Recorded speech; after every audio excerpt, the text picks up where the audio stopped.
آل محمد كما باركت على إبراهيم وعلى آل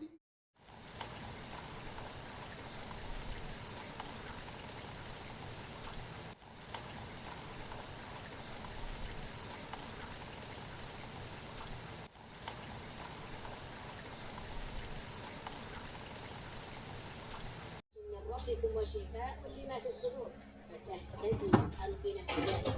عن ابي سعيد الخدري رضي الله عنه قال: انطلق نفر من الاسلام فقدموا على رسول الله صلى الله عليه وسلم كما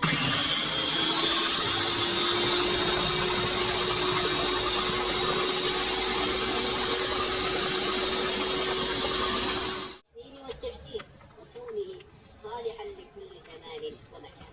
في كتابه ومن لم يشكر القران الناس قد جاءتكم موعظة من الرب والغيب وغير ذلك، لذا جاء المسح بيد نفسه لبركتها. يقول المقيم امرا عجيبا لا سيما مدة المقام بمكة لمن كان يعرف لله ينبئك مثل خبير. يا أيها الناس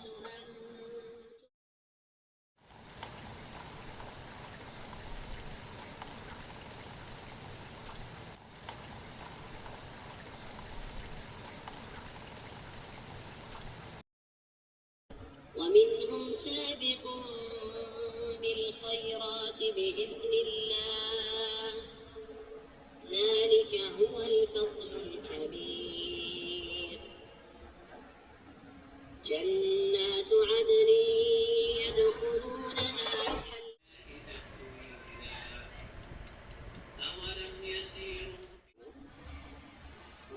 هذا الذي حصل له الحادث. هذا باطلا، سبحانك فقنا عذاب النار. ربنا إنك من تدخل النار فقد أخزيته وما للظالمين من أنصار. رسلك ولا تخزنا يوم القيامة إنك لا تخلف الميعاد. ثم قام صلى الله عليه وسلم إلى شن معلقة فتوضأ منها فأحسن وضوءها ثم قام يصلي. قال ابن عباس رضي الله عنهما: فقمت فصنعت مثل ما صنع ثم ذهبت فقمت إلى جنبه فوضع يده اليمنى على رأسي وأخذ بأذني